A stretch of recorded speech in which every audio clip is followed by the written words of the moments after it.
Hello everyone, welcome to Bose study. और मैं हूं अमन सिंह। तो दोस्तों, कैसे हैं आप लोग? आई होप अच्छे होंगे और अपनी प्रिपरेशन को बहुत ही ज़बरदस्त तरीके से कर रहे होंगे। तो दोस्तों, ये डेली करंट अफेयर आपका काफ़ी बेनिफिट देता होगा आई होप। और इसमें काफ़ी मैं जीके और जीएस कवर कर लेता हूँ, जो कि करंट अफेयर का क्योंकि लिंक होता है उसे जीएस और जीके से, तो मैं काफ़ी इसे कवर कर लेता हूँ। तो चलिए चलते हैं, सेशन स्टार्ट करते हैं। पहला क्वेश्चन आपके सामने है कि किस राज्य ने प्रदेश व्यापी स्वच्छता ही सेवा अभियान शुरू किया? तो कौन सा राज्य है? छत्तीसगढ़ है, उत्तर प्रदेश है, मध्य प्रदेश है, फिर गुजरात है। तो राइट आंसर आपको कौन सा है? छत्तीसगढ़। तो छत्तीसगढ़ ने प्रदेश व्यापी स्वच्छता ही सेवा अभियान शुरू किया।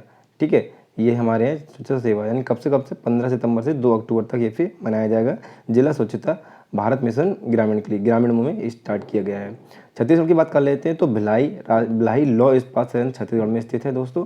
और छत्तीसगढ़ राज्य के मुख्यमंत्री गौवंश मोबाइल चिकित्सा योजना शुरू की। अभी किसने की शुरू की है? तो ये आपसे पेपर में पूछा जाएगा। गौवंश मोबाइल चिकित्सा योजना छत्तीसगढ़ ने ही शुरू की है। छत्तीसगढ़ के सीएम और गवर्नर का नाम आप कमेंट बॉक्स में छाप दीजिएगा। राइट। और अगला क्वेश्चन की बात करते हैं, प्रतिवर्ष ओजोन दिवस कब मनाया जाता है? तो 10 सितंबर को मनाया जाता है, 12 सितंबर को मनाया जाता है, 15 सितंबर को मनाया जाता है, 16 सितंबर को मनाया जाता है। तो राइट आंसर है ऑप्शन डी, यानी 16 सितंबर को ओजोन दिवस मनाया जाता है। और ओजोन लेयर पृथ्वी से 34 किलोमीटर ऊपर समता मंडल में पाई जाती है ओजोन लेयर। ठीक है, यह सूर्य क्या है? सूर्य से निकलने वाली अल्ट्रावायलेट यानी यूवी किरणों से पृथ्वी को बचाती है। ठीक है। अल्ट्रावायलेट किरणों से स्किन कैंसर होता है। किससे होता है? तो ये काफ़ी इंपॉर्टेंट क्वेश्चन पूछा जाएगा कि स्किन कैंसर किसकी वजह से होता है? तो अल्ट्रावायलेट रे की वजह से होता है, जो सूर्य से निकलती है। अब बात करते हैं हम कुछ लेयर के बारे में अपनी। तो स्ट्रेटोस्फीयर ये हमारे पृथ्वी से सबसे निचली परत है और जो कि सबसे ऊंची भी है। क्यों? क्योंकि पृथ्वी से ऊंची है, यानी वायुमंडल से ऊंची है। ये 10 किलोमीटर का लगभग एरिया कवर करती है। 10 किलोमीटर ऊंची है वायुमंडल से। और स्ट्रेटोस्फीयर और ट्रोपोस्फीयर के बीच में ही ओजोन लेयर पाई जाती है, जो कि 11 किलोमीटर लगभग मोटी है। ठीक है, सूर्य से आने वाली यूवी लाइट यानी अल्ट्रावायलेट रेडिएशन को ये एब्जॉर्ब कर लेती है, अवशोषण कर लेती है। इसी की वजह से हमारे स्ट्रेटोस्फीयर काफ़ी क्या होता है? गर्म हो जाता है, काफ़ी मतलब इसमें हीटिंग उत्पन्न होती है। अब बात करते हैं ट्रोपोस्फीयर की। इसी में दोस्तों हमारी बारिश, बर्फ़ और बादल छाए रहते हैं। ठीक है, बादल छाए रहते हैं दोस्तों। इसी में क्या है? हमारे प्लेन उड़ते हैं। कहते हैं प्लेन किस लेयर में उड़ते हैं? तो प्लेन हमारे इसी लेयर में उड़ते हैं। जस्ट अ सेकंड, थोड़ा मैं इसको रब कर रहा हूँ। ठीक है,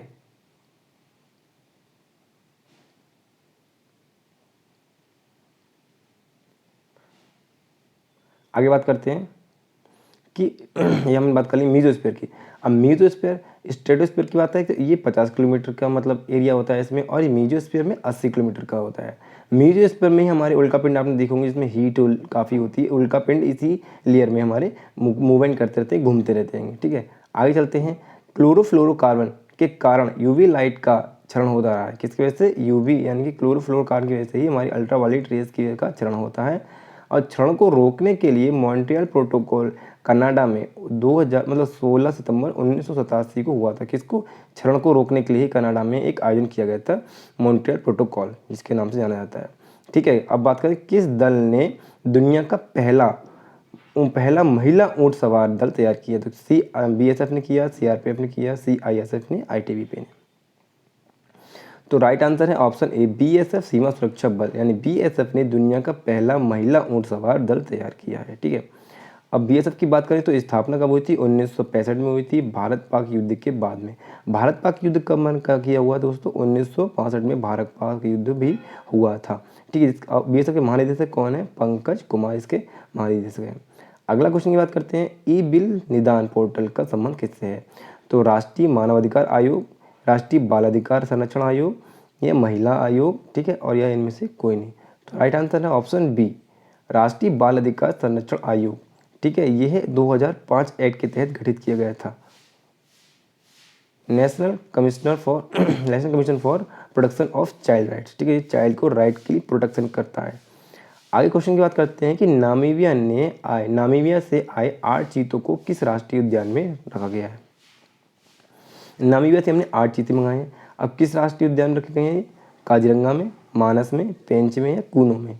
तो राइट आंसर है ऑप्शन डी, कूनो राष्ट्रीय उद्यान पार्क, जो कि मध्य प्रदेश में लोकेटेड है। 17 सितंबर को मोदी जी ने अपने जन्मदिवस पर कूनो राष्ट्रीय उद्यान में नामीबिया से लाए गए 8 चीतों को छोड़ रखा है। ठीक है, ये है, यहाँ पर मोदी जी ने चीतों को छोड़ा तो उसको शूट भी किया था काफ़ी फ़ोटो को।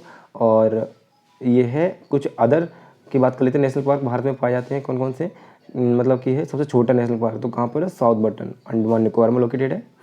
ठीक है, और सबसे बड़ा कहाँ पर है, हेमिस में है, हेमिस नेशनल पार्क जो कि लद्दाख में है। सबसे पुराना की बात करें, सबसे पुराना national park Jim Corbett national park है। ठीक है, और इसका नया नाम क्या है, रामगंगा नेशनल पार्क। और इसका पुराना नाम क्या था, तो हेली नेशनल पार्क इसका पुराना नाम था। ठीक है, असम की बात करें तो असम का नवीनतम अभी पार्क बना है नेशनल पार्क दिहंग पटकाई, ये असम का है और अभी नया नया बना है। एकमात्र वर्ल्ड का तैरता हुआ नेशनल पार्क कहाँ पर, काबुल लामजाओ, जो कि विश्व का एकमात्र तैरता हुआ पार्क है, मणिपुर में लोकेटेड है। ठीक है, पक्षियों की बात करते हैं, पक्षियों की स्वर्ग भूमि के बलदेव यानी कि जो कि राजस्थान में, बलदेव नेशनल पार्क कहाँ पर है, राजस्थान में। और भितरकनिका नेशनल पार्क की बात करें तो मतलब यहाँ पर कछुओं की 4 प्रजाति पाई जाती हैं। कौन कौन सा, ऑलिवे रिडल कछुआ, ग्रीन सी, हॉक्सबिल एवं लेदर बैक कछुआ। ये पाया कहाँ जाता है, उड़ीसा में पाया जाता है, उड़ीसा में है। भितरकनिका नेशनल पार्क उड़ीसा में लोकेटेड है। काजीरंगा असम का एक सींग वाला गेंडा के लिए प्रसिद्ध है। किसका, एक सींग वाला काजीरंगा का। ठीक है, काफ़ी इंपॉर्टेंट और काफ़ी बड़ा नेशनल पार्क है। प्रतिवर्ष अंतर्राष्ट्रीय लोकतंत्र दिवस कब मनाया जाता है, तो 10 सितंबर है, 15 सितंबर है, 16 सितंबर है या 18 सितंबर है। तो राइट आंसर है ऑप्शन बी, यूएन यानी कि यूनाइटेड नेशन महासभा ने पहली बार 2008 में मनाना शुरू किया, यानी कि इसको, इस दिवस को, यानी कि प्रतिवर्ष अंतर्राष्ट्रीय लोकतंत्र दिवस को 8 सितंबर 2008 से इसको मनाना शुरू कर दिया, 15 तारीख को मनाया जाने का। ठीक है, यूएन की बात करें तो यूएन महासभा के अध्यक्ष अभी कौन है, अब्दुल्ला शाहिद, जो कि मालदीव से बिलोंग करते हैं। ठीक है, यानी इंटरनेशनल डे फॉर डेमोक्रेसी 15 मार्च को मनाया जाता है। कुछ अदर दिवस की बात कर लेते हैं, जैसे राष्ट्रीय सुरक्षा दिवस कब मनाया जाता है, तो 4 मार्च को मनाया जाता है। अंतर्राष्ट्रीय महिला दिवस कब मनाया जाता है, तो 8 मार्च को मनाया जाता है। विश्व खुशहाली दिवस कब मनाया जाता है, तो 20 मार्च को मनाया जाता है। विश्व जल संरक्षण दिवस 22 मार्च को। विश्व स्वास्थ्य दिवस 7 अप्रैल को मनाया जाता है। और पृथ्वी दिवस कब मनाया जाता है, 22 अप्रैल को मनाया जाता है। अब विश्व श्रमिक दिवस कब मनाया जाता है, 1 मई को मनाया जाता है। विश्व प्रेस स्वतंत्रता दिवस कब मनाया जाता है, 3 मई को। विश्व तंबाकू रोधी दिवस 31 मई को मनाया जाता है। विश्व पर्यावरण दिवस 5 जून को मनाया जाता है। अंतर्राष्ट्रीय योग दिवस 21 जून को मनाया जाता है। और विश्व चिकित्सा दिवस कब मनाया जाता है, 1 जुलाई को मनाया जाता है। तो जितने भी मतलब इंपॉर्टेंट मैंने दिवस दिए हुए वो इसमें कवर करा दिए हैं दोस्तों, कवर करा रहा हूँ मैं। और काफ़ी इंपॉर्टेंट क्वेश्चन आते हैं इस दिवस के बारे में पूछने के लिए। जैसे कारगिल की बात करें तो कारगिल विजय दिवस कब मनाया जाता है, तो 26 जुलाई को मनाया जाता है। ठीक है, मुस्लिम महिला दिवस अधिकार दिवस कब मनाया जाता है, 1 अगस्त को मनाया जाता है। अंतर्राष्ट्रीय युवा दिवस कब मनाया जाता है, तो 20 अगस्त को मनाया जाता है। राष्ट्रीय महिला दिवस की बात करें तो राष्ट्रीय महिला दिवस कब मनाया जाता है, तो ये 29 अगस्त को मनाया जाता है। और बात करते हैं राष्ट्रीय शिक्षक दिवस कब मनाया जाता है, तो ये 5 सितंबर को मनाया जाता है। इंजीनियरिंग दिवस की बात करें तो ये 15 सितंबर को मनाया जाता है। और अंतर्राष्ट्रीय लोकतंत्र दिवस की बात करें तो ये 5 सितंबर को मनाया जाता है। ओजोन दिवस की बात करें तो 16 सितंबर को मनाया जाता है। ठीक है, नेक्स्ट क्वेश्चन है, किसने ग्रीन फील्ड्स हब यानी लॉन्च किया, तो संयुक्त राष्ट्र पर्यावरण कार्यक्रम ने किया, अंतर्राष्ट्रीय स्वास्थ्य संगठन ने किया, विश्व बैंक ने किया या एशियाई बैंक ने किया। राइट आंसर है ऑप्शन ए, संयुक्त राष्ट्रीय पर्यावरण कार्यक्रम को यानी कि यूएनईपी ने लॉन्च किया। ठीक है, संयुक्त राष्ट्र पर्यावरण कार्यक्रम को। ठीक है, यूएनई की भी बात करें तो 5 जून 1972 को इसका स्थापना हुई थी और नैरोबी केन्या में इसका हेडक्वार्टर है। और पर्यावरण दिवस 5 जून को मनाया जाता है। कुछ महत्वपूर्ण तत्व की बात कर लेते हैं। स्टॉकहोम सम्मेलन कब हुआ था, तो 1972 में हुआ था। किसके लिए हुआ था, तो दोस्तों सस्टेनेबल डेवलपमेंट को बढ़ाने के लिए हुआ था। और ये स्वीडन में लोकेटेड है, स्वीडन में ये आयोजित किया गया था। मॉन्ट्रियल प्रोटोकॉल कहाँ पर किया गया था, तो 1987 में कनाडा में किया गया था। मॉन्ट्रियल कनाडा में है 1987 में। अब क्यों किया गया था, तो ओजोन परत को संरक्षण के लिए। ठीक है, 16 सितंबर को मैंने बता ही दिया आपको कि ओजोन दिवस मनाया जाता है। रियो सम्मेलन क्यों हुआ था, 1972 में हुआ था। कब हुआ था, 1972 में। और क्यों हुआ था, फर्स्ट पृथ्वी सम्मेलन था ये, कि पृथ्वी सम्मेलन को करने के लिए हुआ था। रियो जो कि ब्राज़ील में स्थित है। क्योटो प्रोटोकॉल ये 1957 में हुआ था जापान में, ग्रीन हाउस को इफेक्ट को कम करने के लिए ये फिर मनाया गया। ठीक है, पेरिस समझौता की बात करें तो ये COP21 के लिए लेकर हुआ था और जलवायु परिवर्तन को कंट्रोल करने के लिए। 26 कब होगा, COP26 कब होगा, तो ग्लासगो में होगा। और 27 कहाँ पर होगा, तो 27 मिस्र में होगा। ठीक है, भारत ने पहली सेमीकंडक्टर प्रोडक्शन फैक्ट्री किस राज्य में लॉन्च की, स्थापित की। ठीक है, केरल में, कर्नाटक में, गुजरात में या फिर उत्तर प्रदेश में। तो राइट आंसर ऑप्शन है आपको सी, भारत की पहली सेमीकंडक्टर अर्धचालक यानी कि प्रोडक्शन फैक्ट्री गुजरात में स्थापित की गई।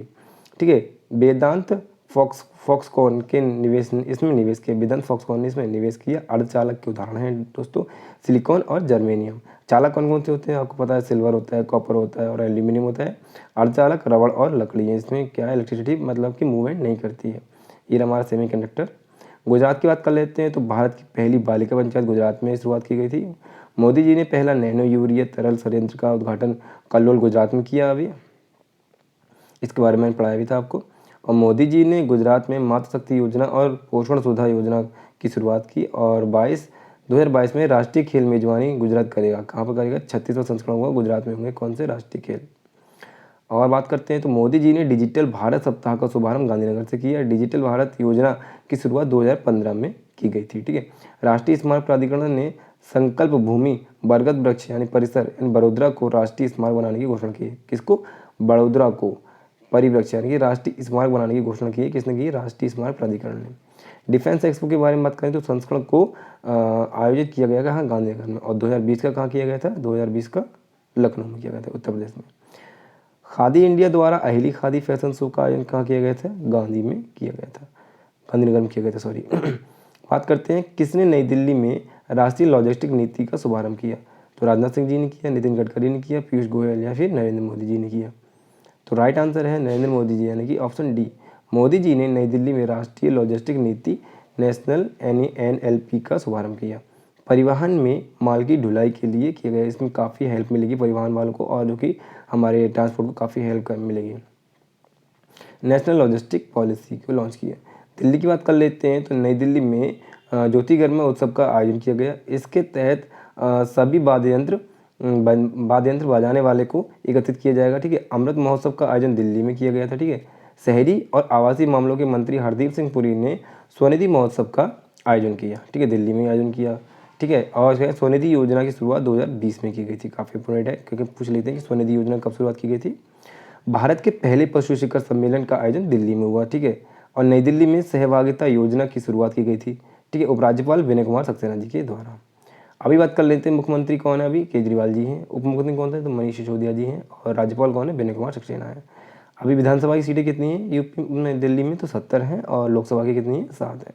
तो दोस्तों कैसी लगी वीडियो इसको कमेंट बॉक्स में ज़रूर बताएं। चैनल पर पहली बार आए हो तो लाइक करें इस चैनल को, सब्सक्राइब करें चैनल को और शेयर करें। Thank you and have a nice day. Thank you.